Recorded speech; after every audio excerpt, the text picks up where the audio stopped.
তেলাওয়াত থাকবে শুধু নামে মাত্র।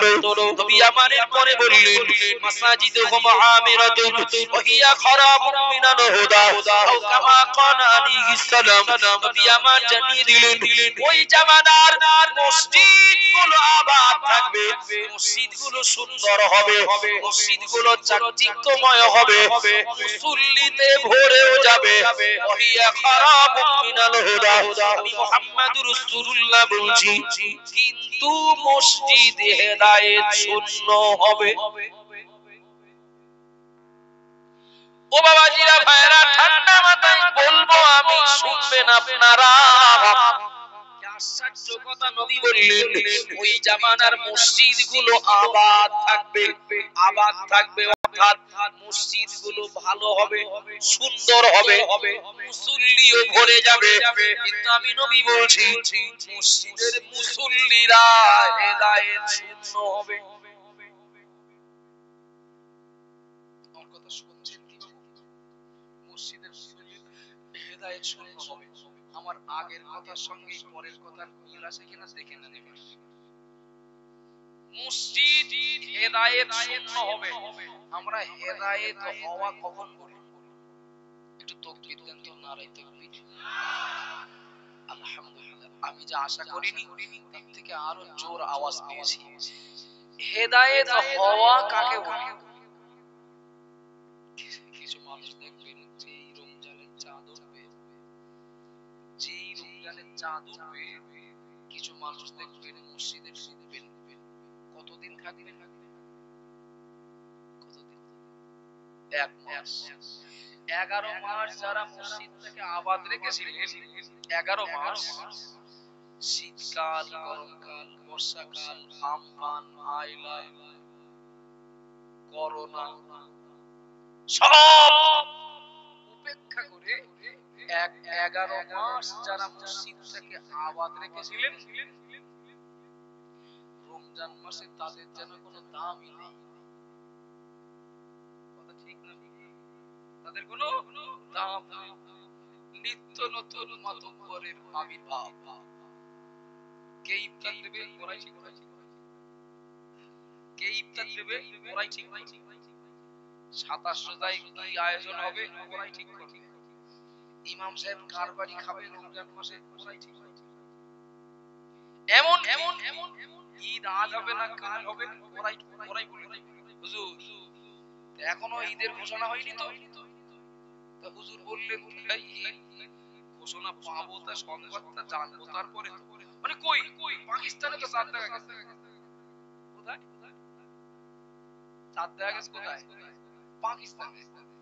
তারপরে আমার সেই এক ভাই দুবাইতে থাকে, ওখানেও তো 7 টাকা গেছে। সৌদিতেও তো কালকে ঈদ ঘোষণা হয়ে গেছে, তা আমাদের দেরি হচ্ছে কেন? ইমাম সাহেব বললেন ভাই আসলে পাকিস্তানের সঙ্গে, আরবের সঙ্গে, দুবাইয়ের সঙ্গে আমাদের মিল করলে হবে না, আমাদের একটু পার্থক্য আছে। ও হুজুর কোরআন কি আলাদা? ওখানকার ইসলাম আর আমাদের এই চাঁদপুর জোলপুরের ইসলাম কি আলাদা? আপনাদের জন্যই তো এই সমাজে ভেদাভেদের সৃষ্টি হচ্ছে সব জায়গায়। এই জায়গাগুলো কালকের ঈদ হচ্ছে আর আমাদের হবে না মানে?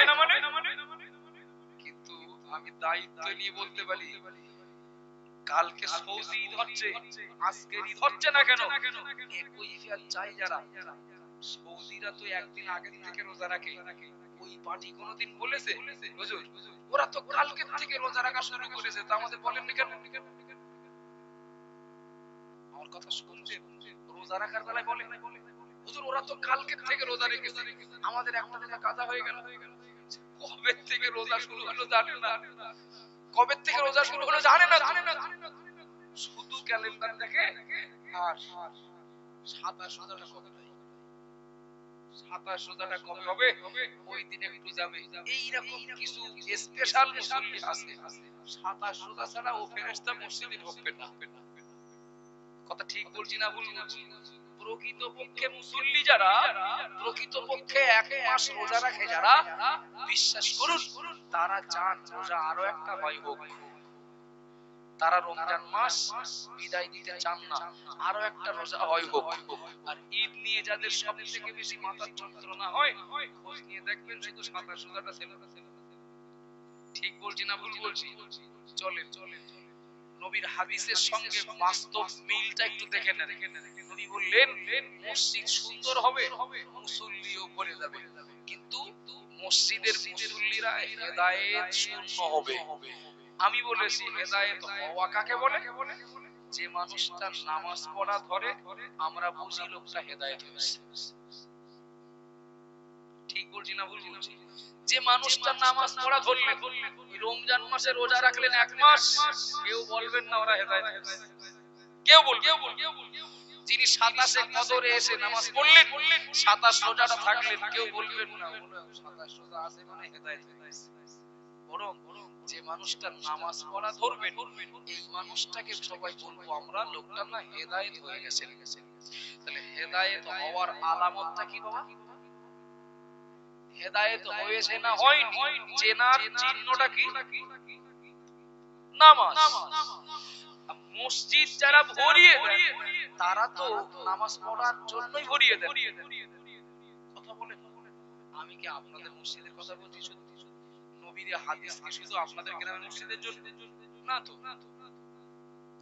আব্বাজান ভাইরা মনে কি দিন মা বোনেরা মনে রাখুন, একটু ঠান্ডা মাথায় শোনার জন্য অনুরোধ করছি। প্রিয় নবী মুহাম্মদ রাসূলুল্লাহ সাল্লাল্লাহু আলাইহি ওয়াসাল্লাম নবী আমার জানিয়ে দিলেন মসজিদ আবাদ, মসজিদ সুন্দর, এমন কি মসজিদ ভর্তি, কিন্তু হেদায়েত শূন্য। ওরা মাথায় ঢুকলো না বাবা। নামাজ হলো হেদায়েতের আলামত। হেদায়েত হয়েছে না হয়নি চেনার চিহ্ন হলো নামাজ।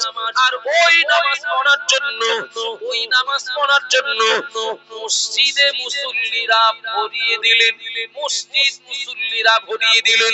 এবার জিজ্ঞাসা করছি, নামাজ যদি হেদায়েতের আলামত হয়, তাহলে ওই নামাজ পড়ার জন্য মসজিদ ভরে গেল। ও বাবা জিরা ভাইরা মনে রাখুন, এবার বলবেন নাকি মসজিদ হেদায়েত পূর্ণ হবে না পরিপূর্ণ হবে? পূর্ণ হবে। নামাজ হেদায়েতের আলামত, আর নামাজ পড়তেই তো মসজিদ ভর্তি, তাহলে মসজিদ হেদায়েত পূর্ণ। অঙ্ক কি বলে? তাই তো বলে। ও বাবা জিরা ভাইরা মনে রাখুন, কিন্তু এই কথাটা উড়িয়ে দিলে হবে না, তুচ্ছ করলে হবে না। নবী বললেন ওরা নামাজ পড়তে এসে মসজিদ ভরাবে, কিন্তু আমি নবী বলছি ওরা হেদায়েত শূন্য হবে। কারণ ছেলে পিলে মাঝে মধ্যে মানে ধরাধরি করে, ছেলে পিলেরা মাঝে মধ্যে মানে ধরাধরি করে। এই বলতো দেখি একটা হাড়িতে 10টা মাছ রাখলাম, তার ভিতরে 5টা মারা গেছে, আর আছে কটা? জিজ্ঞেস করেন ছেলে পিলেরা, 5টা। মানে এই মাছ তুলি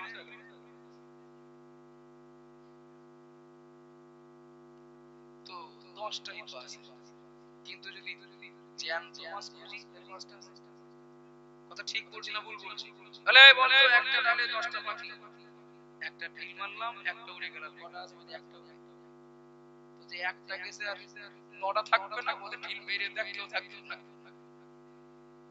ঢিল মেরে দেখো, একটা যদি ওড়ে সব চলে যাবে। মাঠে 10টা ছাগল ছিল, মালিকের পিছনে একটা বাড়ি এসে, তাহলে কটা আছে? একটাও নেই। তার মানে হচ্ছে একটা আছে বাকি থাকে। কিছু বোঝা যাচ্ছে নাকি? এর থেকে কিছু শিক্ষা নেওয়া আছে। আমি এমনি বলছি না। মসজিদ ভরে গেল মুসল্লিদের দ্বারা, মুসল্লিরা গেলেন নামাজ পড়ার জন্য, অথচ নবী বলছেন মসজিদ হেদায়েত শূন্য। মসজিদ হেদায়েত শূন্য, এটা কি একটু আশ্চর্যজনক লাগছে না? একটু হ্যাঁ না বলেন। বুঝতে না পারলে জিজ্ঞেস করুন, আমি বলে যাব, আপনারা শুনে যাবেন। যদি বুঝতে না পারেন আমাকে জিজ্ঞেস করুন যে মসজিদ হওয়ার কথা ছিল হেদায়েত পূর্ণ, কিন্তু নবী বলছেন মুসল্লি মসজিদে ভরালে কি হবে? মসজিদ হেদায়েত শূন্য। নামাজ পড়তে গেল ওরা কারা? আবাজান ভাইরা মনে দিন মা বোনেরা মনে রাখুন গভীরভাবে শোনার জন্য আমি অনুরোধ করছি প্রিয় নবী মুহাম্মদ রাসূলুল্লাহ সাল্লাল্লাহু আলাইহি ওয়াসাল্লাম নবী আমার এই কথাটা যে জামানায় বলেছিলেন সেই জামানাটা কম বেশি আজ থেকে ১,৫০০ বছর আগে। কথা ঠিক বলছি না ভুল বলছি? এই কথাটা আমার নবী যে জামানায় বললেন জামানাটা আজ থেকে ১,৫০০ বছর আগে। ও বাবাজিরা ভাইরা ওই জামানা এই মসজিদ এখানে ছিল না, হয়তো চাঁদপুরকে নামে একটা মসজিদ ছিল না, বানাপুরে ছিল না। ও বাবাজিরা ভাইরা মনে রাখুন গোটা বাংলার জমিনে একটা মসজিদ ছিল না, গোটা ভারতবর্ষেও ছিল না। প্রিয় নবী মুহাম্মদ রাসূলুল্লাহ সাল্লাল্লাহু আলাইহি ওয়াসাল্লাম যে জামানায় এই কথা বলেছেন ও আমার উম্মত উম্মতিরা মনে রাখো ইসলাম থাকবে ওই সময়ের নামে মাত্র, অথচ সেই সময় এত মুসলমান ছিল না এখন যা আছে। ঠিক বলছি না ভুল বলছি? নবী যে জামানায় এই কথা বললেন ওই জামানার তুলনায় এখন মুসলমান বেশি, ওই জামানার তুলনায় কোরআন পড়া মানুষ বেশি, ওই জামানার তুলনায় মসজিদ বেশি, ওই জামানার তুলনায় নামাজি বেশি, ওই জামানার তুলনায় হাজী সাহেব বেশি, মাওলানা বেশি, ওই জামানার তুলনায় ওয়াজ ও নসিহত বেশি, সব দিক থেকে বেশি। ফিরে যান এখান থেকে মাত্র ৩ বছর ২০-২৫ আগে। ও বাবাজিরা ভাইরা মনে রাখুন আমার বয়স ৩৩ বছর পার করে সবে ৩৪-এ পড়েছে, মানে আমি ২৫ বছর আগের কথা বলতে পারবো। বিকাল হবে একটা ভ্যানে দুটো মাইক খাটিয়ে কোথায় মাইক খাটিয়ে, হ্যাঁ অমুকের বাড়ি আজকে মিলাদ হবে, অমুক বক্তা আসবে, সন্ধ্যার পরে সব চলে এসে কি ব্যাপার মিলাদ হবে না পরে সেই হাসান লাইনে তেল বেরিয়ে গেছে, মনে আছে না? কথা বলেন না, সেই যে হাসান লাইন চালাবে তেল ফুরিয়ে গেছে, কিংবা ওতে সেই কি একটা জ্বালাতো কি একটা বলে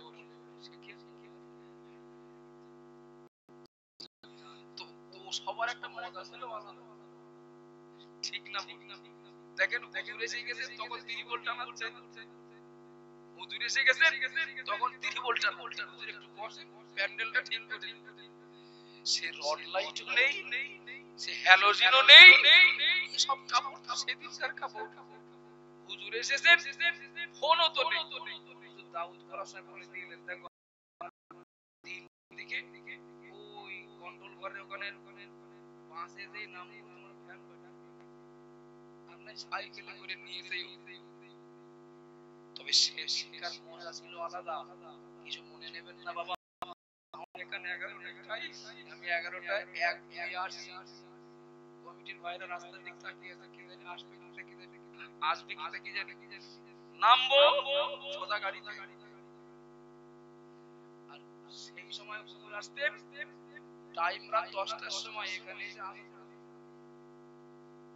আপনাদের অসুবিধা হচ্ছে এই কথাগুলো বলছি বলে, টাইম রাত 10টার সময় বলছেন না সকালবেলা দেখাও খেয়েছেন স্টেজ থেকে নেমেছেন, সকালবেলা দেখেন হুজুর যে বাড়ি বসতে দিয়েছিলেন বাড়ি লম্বা লাইন সব তেল বানিয়ে দাঁড়িয়ে তেল পড়ে দেন, পানি পড়ে দেন, হুজুরি বাচ্চা পেশাব করে পিছনে তদবির করে দেন। সে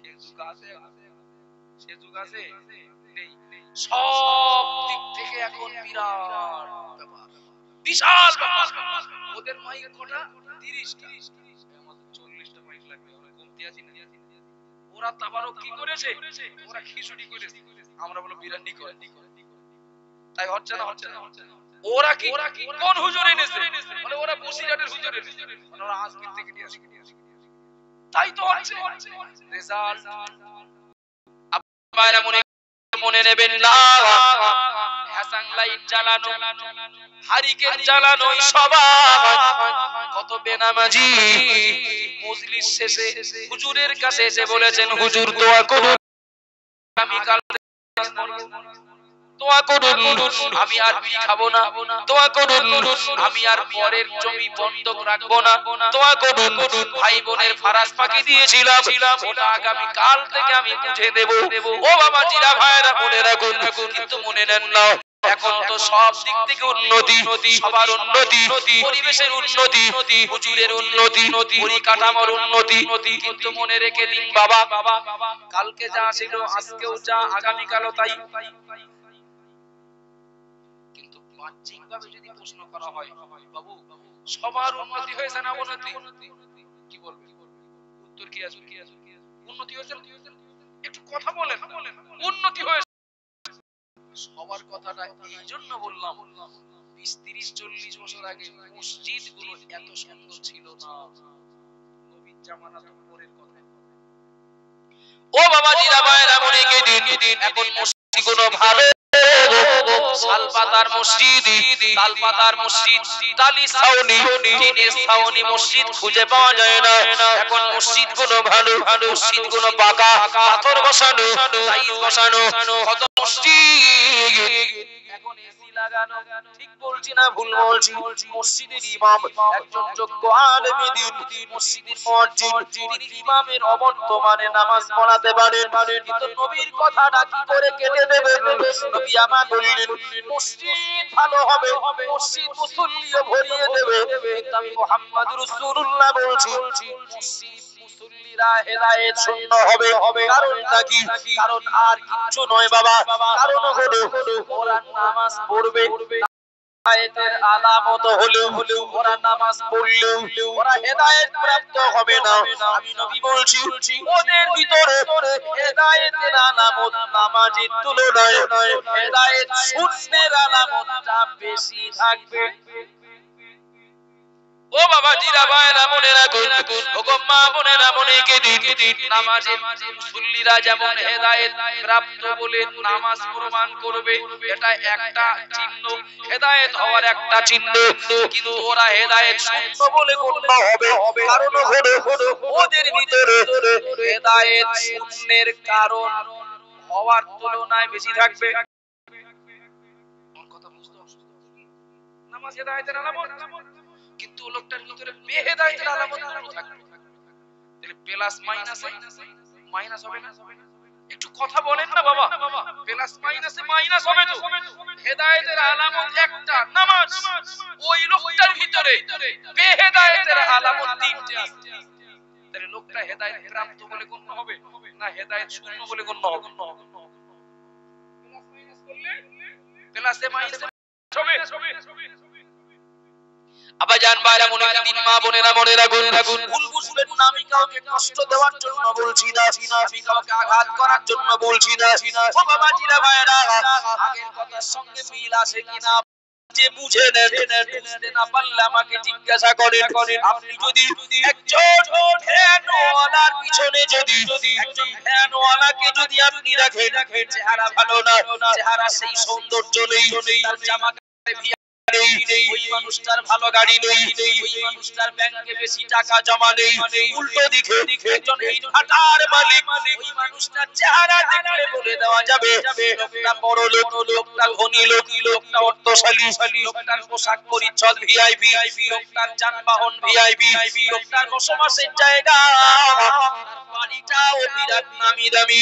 ও বাবা জিরা ভাইরা মনে রাখুন, একজন ভ্যান চালানো কেউ আর একজন ইটভাটার মালিক, দুজন যদি পাশাপাশি থাকে,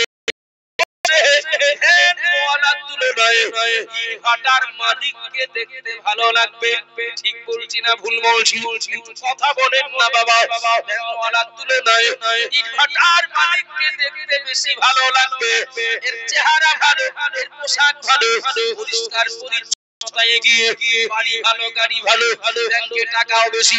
কিন্তু এবার আপনাদেরকে জিজ্ঞাসা করছি, এই ভ্যানওয়ালা দেখতে ভালো না, জামা ভালো না, পোশাক ভালো না, ওর বাড়ি ভালো না, ভিআইপি না, কিন্তু বলবেন নাকি দুজনার পিছনে দুজন ডাক্তার যদি লাগে,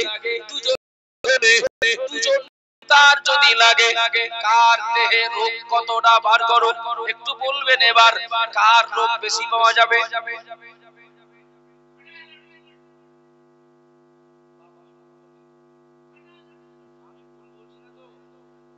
দুজনের ভিতরে রোগ বেশি কার? হাঁটার মানে সব দিক থেকে এগিয়ে, রোগেও এগিয়ে, ঠিক না বল? কিন্তু এই কঠোর পরিশ্রমী ভ্যানওয়ালা, কি কঠোর পরিশ্রমী রাজমিস্ত্রির লেবার, কি ভাটায় কাজ করা কোন শ্রমিক, পরে জিজ্ঞাসা করেন ভাই মাসুল গাছ কত? মাথা চুলকাবে। সুগার কি দেখি শীতকালের গায়ে মাখা কিনে না গরমকালের মাথায় মাখা দেখলে বুঝতেই পারবে না সুগার কি। আর সেই হাটার মালিক স্করপিও গাড়ি থেকে নেমেছে, তুলতুলে চেহারা, বাবু আপনার সুগারের খবর কি? বলে তো সুগার মেপে মেপে পানি মেশিন কিনেছি, গত সপ্তাহের রিপোর্ট ছিল 580, এই সপ্তাহে এখনো মাপা হয়নি, তো মাথার ডাল মারামারি করছি, মনে হচ্ছে এটা বাড়লেও বাড়তে পারে। আপনারা রাগ করছেন আমার কথায়? রাগ করছেন কি? এই লোকটা জিজ্ঞেস করেন নাই দেখতে ভালো না চেহারা খারাপ, লোকটা জিজ্ঞেস করেন ভাই আপনার কোলেস্টেরল কি? সে যদি জিজ্ঞেস করে বলে ভাই একদম যায় অবস্থা বুঝতে সব দিক থেকে। এই লোকটা বলে না ভাই আপনার ঘুম হয়, ঘুম কিরকম হয়? ঘুম বলে আল্লাহর একটা বিরাট বড় নিয়ামত। কথা বলেন ঠিক না ভুল? ভ্যানওয়ালাটা জিজ্ঞেস করছে ভাই আপনার ঘুম টুম হয়? অর্থাৎ ডাক্তার জিজ্ঞেস করছে ঘুম হয়? ঘুম টুম হয় না মানে প্যাসেঞ্জাররা মাঝে মধ্যে পিছন দিক থেকে একটু গুঁতো না মারলে ওভার অ্যাক্সিডেন্ট করতাম, তা ঠিক ছিল না, মানে ভ্যান চালাচ্ছে আর ঘুমোচ্ছে। আপনার ঘুম, ঘুমের ওষুধ খেয়ে ঘুম আসে না, বলছি নাকি আমি? ঘুমের ওষুধ খেয়েও ঘুম আসে না। কত লোক মাঠে কাজ করে দেখেন আলের মাথায় বসে ঘুমোচ্ছে, ইট ভাটায় কাজ করে 10 মিনিট বিশ্রামের টাইম ইট মাথায় দিয়ে ঘুমোচ্ছে, অথচ ওই ভাটার মালিক যে এসি ঘরে ঘুম আসে না, ঔষধ খেয়েও ঘুম আসে না। চলে চলে চলে এখান থেকে 50-100 বছর আগের মসজিদগুলো ছিল এই ভ্যানওয়ালার মতো। বুঝতে না পারলে রিপিট করবে। এখান থেকে 50-100 বছর আগের মসজিদগুলো ছিল এই ভ্যানওয়ালার মতো গরিব গরিব গরিব। মুসল্লিরাও ছিল এরকম গরিব। মসজিদ ভালো না, মুসল্লিদেরও জামা কাপড় ভালো না, আরে খাওয়াই হয় না তো জামা কাপড় ভালো থেকে। কিন্তু ওদের দেহে যে রোগ ছিল না, এখন ভিআইপি মসজিদের ভিআইপি মুসল্লিদের সে রোগ আছে না নেই? একটু কথা বলেন বাবা, কিছু মনে নিলে হবে না। কে কার শাসন করে? খোদ মহল্লার নেতৃত্ব দেন যারা, মসজিদ কমিটির মূল কর্মকর্তা যারা, তারা কেউ শত্রু না বলুন, জামার সাথে কারো টাকা পয়সা নিয়ে হয়ে আছে। মসজিদ কমিটির মূল কর্ণধর যারা, তাদের ভিতরেই প্রকাশ্য শরিয়ত বিরোধী কাজ, তো তারা আর অন্যকে শাসন করবে কি করে?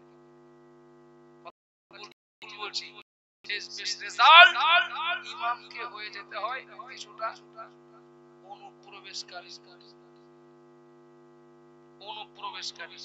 এমন একটা লোক দাওয়াত করেছেন হুজুর জানেন তার বাড়ি ঠিক না, কিন্তু যদি না খান পরের দিন থেকে লাইফ টাইম ছুটি। বলছি নাকি? চলেন চলেন আবার জান ভাইরা মুনিকিন মা বোনেরা মনে রাখুন, নবী আমার কেন বলি ভর্তি অথচ হেদায়েত শূন্য? কারণ আর কিচ্ছু নয়, মসজিদ ভালো কিন্তু এই মসজিদের মুসল্লিরা ওরা নামাজ পড়বে, ঔষধ দেওয়ারা খাবে কিন্তু গান শুনবে, এই নিষেধটা বাদ দেবে না। সুদ খাবে, এই নিষেধটা ওরা বাদ দেবে না। এই নিষেধটা ওরা বাদ দেবে না। নারীদেরকে পর্দায় রাখতে হবে, এটা ওরা মানবে না। ভাই বোনের ফারাজ ফাঁকি দেওয়া যাবে না, এটা ওরা মানবে না। ওরা শুধু নামাজ পড়বে কিন্তু অনেকগুলো নিষেধের সঙ্গে ওরা জড়িয়ে পড়বে। এ কারণেই নবী আমার বললেন ওরা নামাজ পড়েও হেদায়েত শূন্য হবে।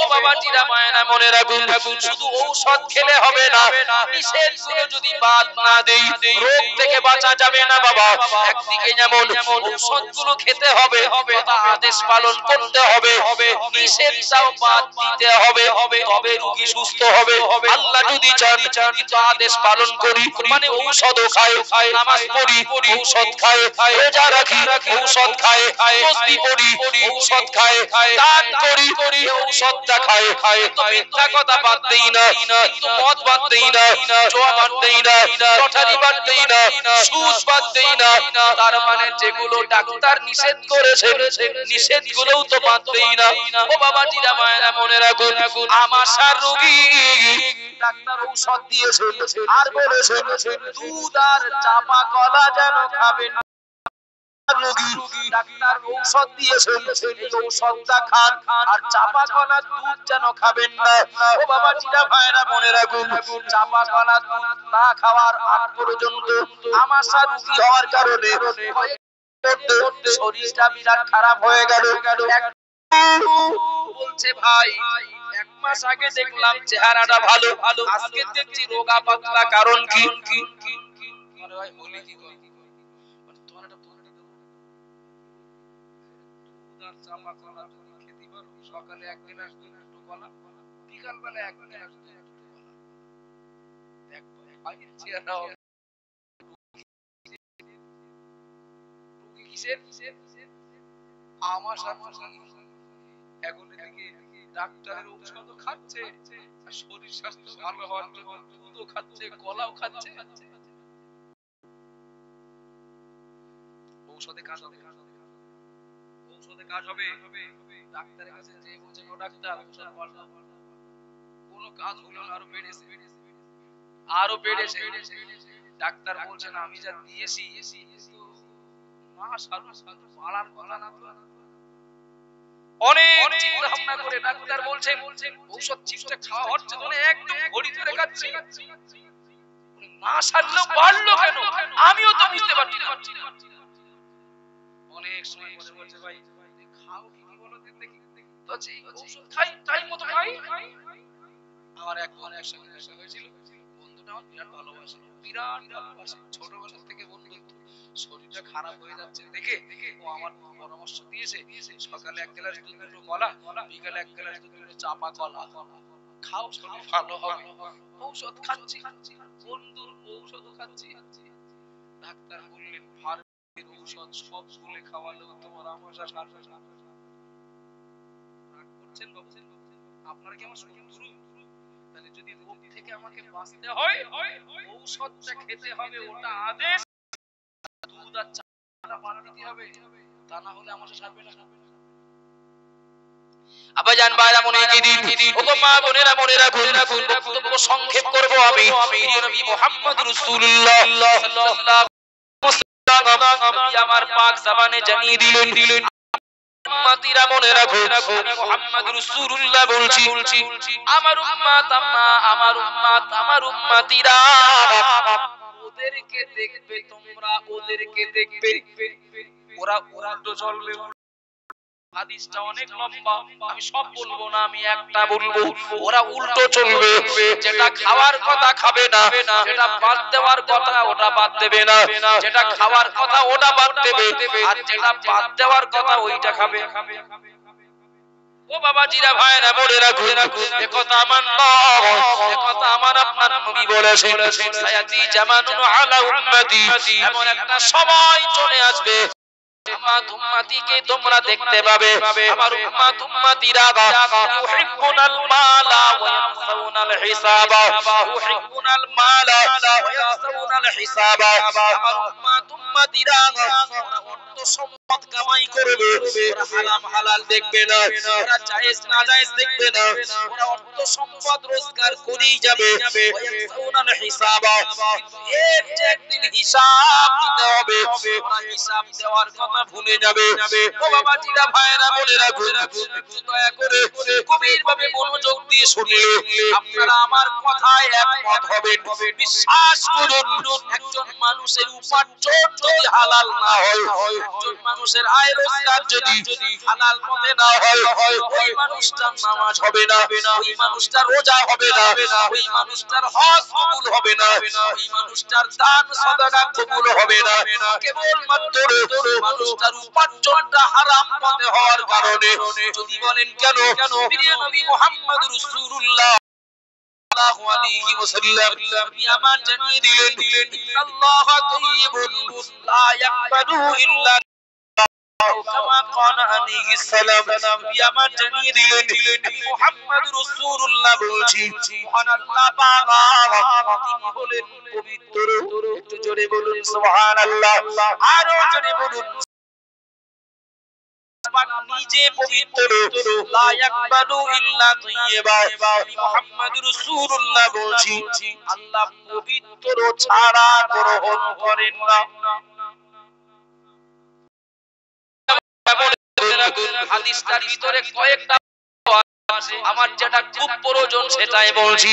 নবী আমার বললেন, এমন একটা সময় চলে আসবে, এমন একটা জামানা চলে আসবে, ওই জামানায় আমার উম্মত উম্মতিরা ওরা অর্থ কামাই করবে, অর্থকে ভালো করবে, ওয়ায়াকসাউনাল হিসাব, হিসাব দেওয়ার কথা ওরা ভুলে যাবে, তথা হিসাব দেওয়ার কথা ভুলে গিয়ে ওরা অন্যায় পথে হারাম পথে অর্থ কামাই করবে। ও বাবাজিরা ভাইরা বলে রাখুন, একটু দয়া করে বলবেন নাকি যে মানুষ যে মানুষটা রোজগার ভালো নয়, যে মানুষটা রোজগার খারাপ, ও মানুষটা ভালো থাকবেন কি করে? উপার্জন ভালো না, এই মানুষটা কি করে ভালো থাকবে? আপনি 5 মিনিটের জন্য একটু ব্রেনটা অন্যদিকে না দিয়ে কথার দিকে দেন। উপার্জন যদি খারাপ হয়, তখন নামাজের ভিতর বাইরে ফরজ কটা জানেন আপনারা? নামাজের কথা বলেন 13টা না? আপনাদের বেশি না কম? নামাজের ভিতরে বাইরে ফরজ হলো 13টা। শুনছেন কেমন দেখি? নারাই তাকবীর। অমনোযোগী। নামাজের ভিতরে বাইরে ফরজ 13টা। কেন আদেশ মানার পাশাপাশি নিষেধ বাদ দিতে হবে? আরো দেখবেন পরিষ্কার হয়ে যাবে। যাদের উপকার হওয়ার তাদের হবে, আর যারা সিদ্ধান্ত নিয়ে বসে থাকবেন হুজুর যতই বলো মানবো না, তাদের কাছে জিবরাইল সোজা কথা। নামাজের ভিতরে বাইরে ফরজ 13টা। একটা ফরজ ছাড়লে নামাজ হবে? একটু কথা বলি বাবা, একটা ফরজ ছাড়লে নামাজ হবে না, হবে না। প্রথম ফরজ শরীর পাক, প্রথম ফরজ শরীর। আচ্ছা, শরীর পাক করার বিধান কি? শরীর পাক করার বিধান হলো, যদি গোসল ফরজ হয়, যদি গোসল ফরজ হয়, আমি পুকুরে যে 100 বার ডুব মারব, পাক হয়ে যাবে? যাবে না। শরীর পাক করার বিধান হলো গোসলের ফরজ 3। আমি বই পড়াচ্ছি না আপনাদের, দেখেন আমার বক্তব্য জায়গায় জায়গায়। গোসলের ফরজ 3, সহজ করে বলি, 3 বার গড়গড়া সহিত কুলি করা, রোজা না থাকলে 3 বার নাকের নরম মাংস পর্যন্ত পানি পৌঁছানো, সমস্ত শরীরে প্রত্যেকটা লোমের গোড়ায় পানি পৌঁছানো। এই ফরজ 3টে যদি কেউ আদায় না করে সারা দিন ডুব মারে, তার শরীর পাক হবে না, হবে না, হবে না। আমাদের হাকিমপুর বর্ডার এলাকায় এমন মুসল্লি আছেন 40 বছর ধরে নামাজ পড়েন, গোসলের ফরজ করা জানেন না। গোসলের ফরজ করা জানেন। এখন শরীর পাক করতে গেলে নাপাক হলে গোসল করতে হবে ফরজ মেনে, পাক হলো। ওযু নষ্ট হয়ে গেছে, তো ওযুর ফরজ 4টে, ওযুর ফরজ সহ আমি ওযু করলাম, পাক হয়ে গেল। ঠান্ডা মাথায় ভেবে বলবেন, গোসল করি আর ওযু করি, পাক হয় সব বাইরে না? কি আপনাদের অসুবিধা হচ্ছে?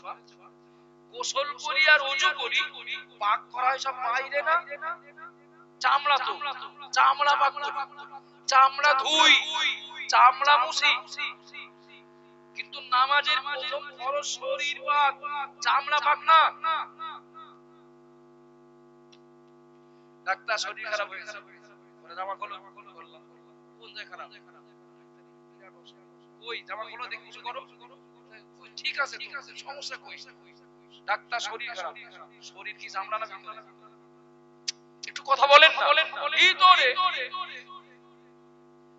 এখন আমি গোসল করলাম, আমি ওযু করলাম, আমার বাহ্যিক দিক থেকে চামড়া পাক হলো, চামড়া। আব্বাজান ভাই মনে করি 2024 সালের বাম্পার অফার চলছিল 20 টাকায় 1 কোটি, বিসমিল্লাহ বলে কাটলাম। অনেকে আছে বলে হুজুর বিসমিল্লাহ বলে কেটেছি, দেখি আল্লাহ কবুল রাখে কিনা। ও বাবাজিরা ভাইরা বোনেরা, 2024 সালের বাম্পার অফার 10 টাকায় 10 লাখ, কেটেছেন 100 টাকা লটারি, বেঁধে গেছে 2 লাখ টাকা, 2 লাখ আর বাদেনি। তিনি করলেন কি, ওই 2 লাখ টাকা দিক, ওই 2 লাখ টাকা দিক, দেখলেন রমজান মাস আসছে, একটু তো রমজান মাস আসছে, 1 মাসের রাজকীয় ইফতার কিনে নিয়ে আসলেন। ও বাবাজিরা ভাইরা বোনেরা, রমজানের 1 মাস নামাজ পড়বেন, পা পর্যন্ত জুব্বা কাটাবেন, বায়নাও দিয়ে আসলেন। বাহ্যিক নাপাকি দূর করলাম গোসল করে, কিন্তু লটারির টাকাটা পাক না নাপাক, নাপাক, সুদের টাকাটা পাক না নাপাক, কে মানব কে মানব না ওটা কিন্তু নিজস্ব ব্যাপার, আমি কাউকে দিচ্ছি না, বোঝার জন্য হতেও তো পারে 10 জনের ভিতরে একজন বুঝতে পারে। এখন এই নাপাক টাকা দিয়ে খাবার কিনলাম হাজি সাহেবের দোকান থেকে, ওটা পাক না নাপাক,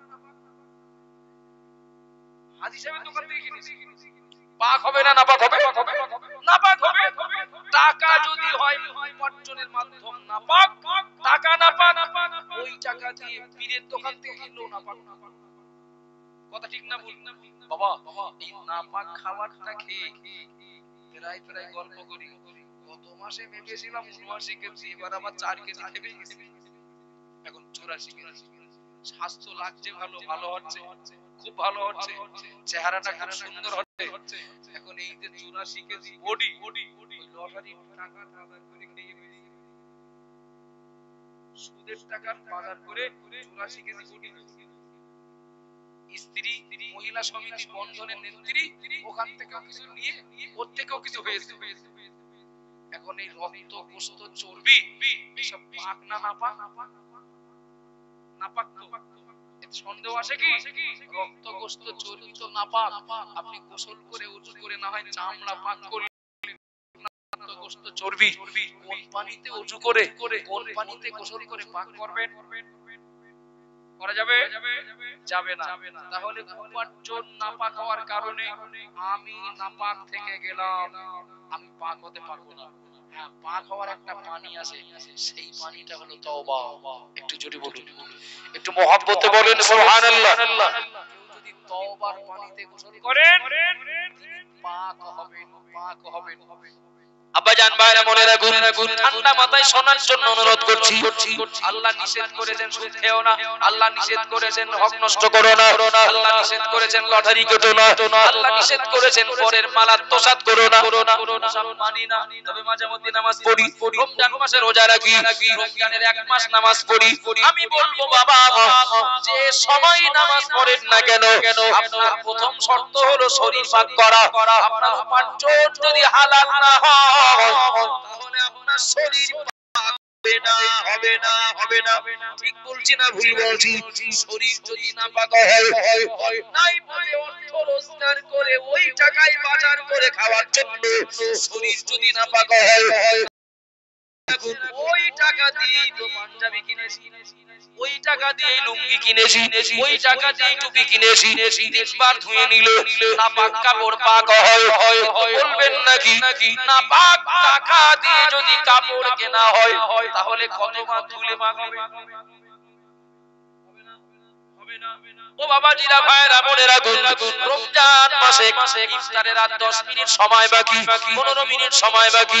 মসজিদ ইমাম কিংবা মসজিদ মুহান্নার মুসল্লিদেরকে ডাকছেন, রোজাদার দিগকে ডাকছেন, ও রোজাদারেরা চলে আসুন ইফতারের জন্য। আর মাত্র 15 মিনিট সময় বাকি।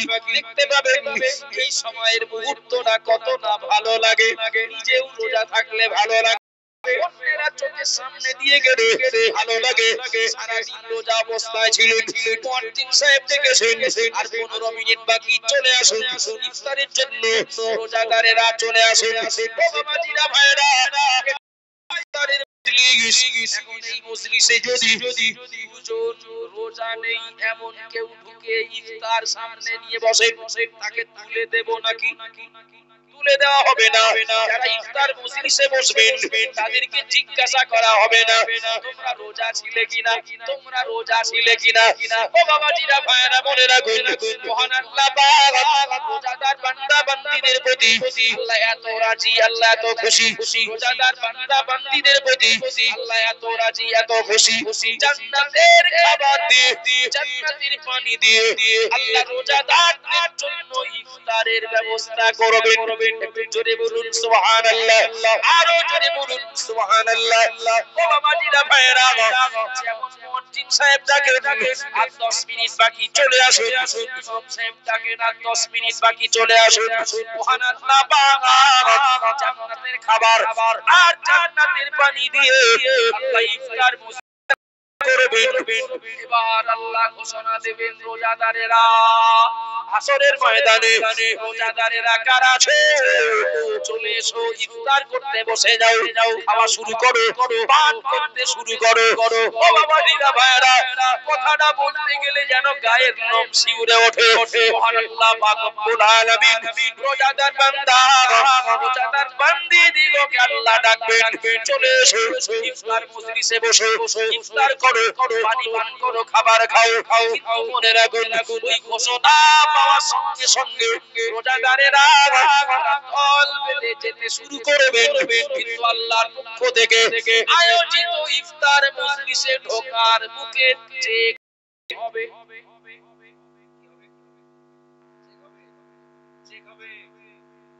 বিমানবন্দরে ঢুকতে গেলে যেরকম চেক হয়, ঢুকছো তো, প্যাসেঞ্জার তো তুমি, ফেরেশতা আটকাবে, ঠান্ডা মাথায় শুনছেন আর দুপাশ একটু শোনেন, শেষ করব।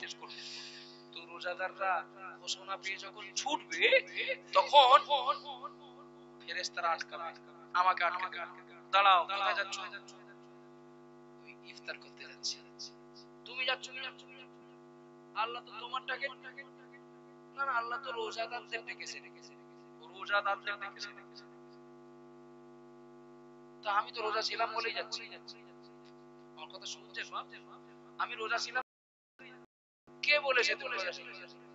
ও হ্যাঁ, দুনিয়ার মানুষের কাছে তুমি রোজা ছিলে, কিন্তু আল্লাহর বিচারে তুমি তো রোজাদার না। কিছু মনে নেন না, ফেরেশতা যেতেই দেবেন না, ফেরেশতা আটকাবে। দুনিয়ার মানুষ হয়তো জানতো তুমি রোজাদার ছিলে, কিন্তু আল্লাহর বিচারে তুমি রোজাদার না। কেন? ওই ইফতার মজলিস তোমার না, কারণ আর কদিন পরে রোজা, কম আসতো না কদিন, একটু মনে রাখলে কারণ না কারণ উপকার হতে পারে। আব্বাজান ভাইরা মনে রাখুন, সারা দিন হাড় ভাঙা খাটনি খাটার পরেও না খেয়ে না পান করে আল্লাহর ফরজ হুকুম রোজা পালন করেছি। তো কাল কিয়ামতের দিন যদি রোজাদারদের ডাক পাওয়ার সময় আমি যদি বঞ্চিত হয়ে যাই, আমাকে যদি ঢুকতে না দেওয়া হয়, ও বাবাজিরা ভাইরা, এটা তো বিরাট দুঃখজনক, এটা দুর্ভাগ্যজনক। আল্লাহর ফেরেশতা বলবেন, ও আল্লাহর বান্দা, খাওনি পান করনি, দুনিয়ার লোক জানে তুমি রোজাদার, কিন্তু আল্লাহর কাছে রোজাদার ওই ব্যক্তি যে ব্যক্তি খায় না, পান করে না এবং যাবতীয় নিষেধ থেকে নিজেকে বাঁচায়। লোকটা খায় না, লোকটা পান করে না, যাবতীয় নিষেধ থেকে হারাম থেকে নিজেকে রক্ষা করে। ও বাবাজিরা ভাইরা বোনেরা, আল্লাহর ফেরেশতা বলবেন যে মানুষটার চোখ দিয়ে হারাম কিছু দেখে না, ইচ্ছাকৃতভাবে, যে মানুষটার কান দিয়ে রোজা অবস্থায় হারাম কিছু শোনে না, যে মানুষটার পা দিয়ে রোজা অবস্থায় পাপ হবে এমন জায়গায় যায় না, পা বাড়ায় না, হাত দিয়ে কোনো অন্যায় করে না, যে মানুষটা তার জবান দিয়ে রোজা রাখার জন্য হারাম খাবার খায় না, ওই মানুষটা আল্লাহর কাছে রোজাদার বলে গণ্য। ও বাবাজিরা ভাইরা বোনেরা, সারা দিন অক্লান্ত পরিশ্রম করে সেই সেহরির সময় থেকে আর ফজর পর্যন্ত আপনি না খেয়ে শুকিয়ে পান করে না খেয়ে রোজা রাখলেন, সন্ধ্যাবেলা 4 ইফতার খাচ্ছেন, লোকটা নামাজ পড়ে না। 4 ইফতার খাচ্ছেন, লোকটা সুদ খায়। 4 ইফতার খাচ্ছেন, লোকটা মদ খায়। 4 ইফতার করছেন, লোকটা বাপ মায়ের অবাধ্য। 4 ইফতার করছেন, 4 ইফতার খাচ্ছেন, ওই মানুষটা প্রকাশ্যে শরিয়ত বিরোধী কাজের সঙ্গে জড়িত। এমন হয়ে পড়ে না, পড়ে না? বিশ্বাস করুন, যেমন নামাজ পড়তে গেলে শরীর পাক হওয়া শর্ত, যেমন নামাজ পড়তে গেলে কাপড় পাক হওয়া শর্ত, রোজাটাও ইবাদত।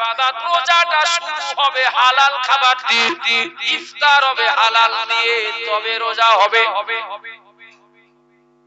রাগ করছেন আপনারা? চলেন বাবা, আর নয় শেষ করব, সময় শেষ হয়ে গেছে। ও বাবাজিরা ভাইরা বোনেরা, উপার্জন হারাম, খাদ্য হারাম, এর জন্য নামাজ পড়লেও হবে না, এর জন্য রোজা রাখলেও হবে না। ঠিক বলছি না ভুল বলছি? একটা ছোট্ট সূক্ষ্ম কথা মনে করিয়ে দেই। এখানে হাজী সাহেব কেউ আছেন? তো আসেন 5 মিনিট শেষ হয়ে যাবে। শয়তানকে কাকর মারে হাজী সাহেবরা, শয়তানকে কাকর মারে যেখানে কাকরের আকৃতি কিন্তু বেশিরভাগ সোলার মতো। কিরকম? সোলার মতো কাকর। শয়তানকে কাকর মারে যেখানে লক্ষ হাজী।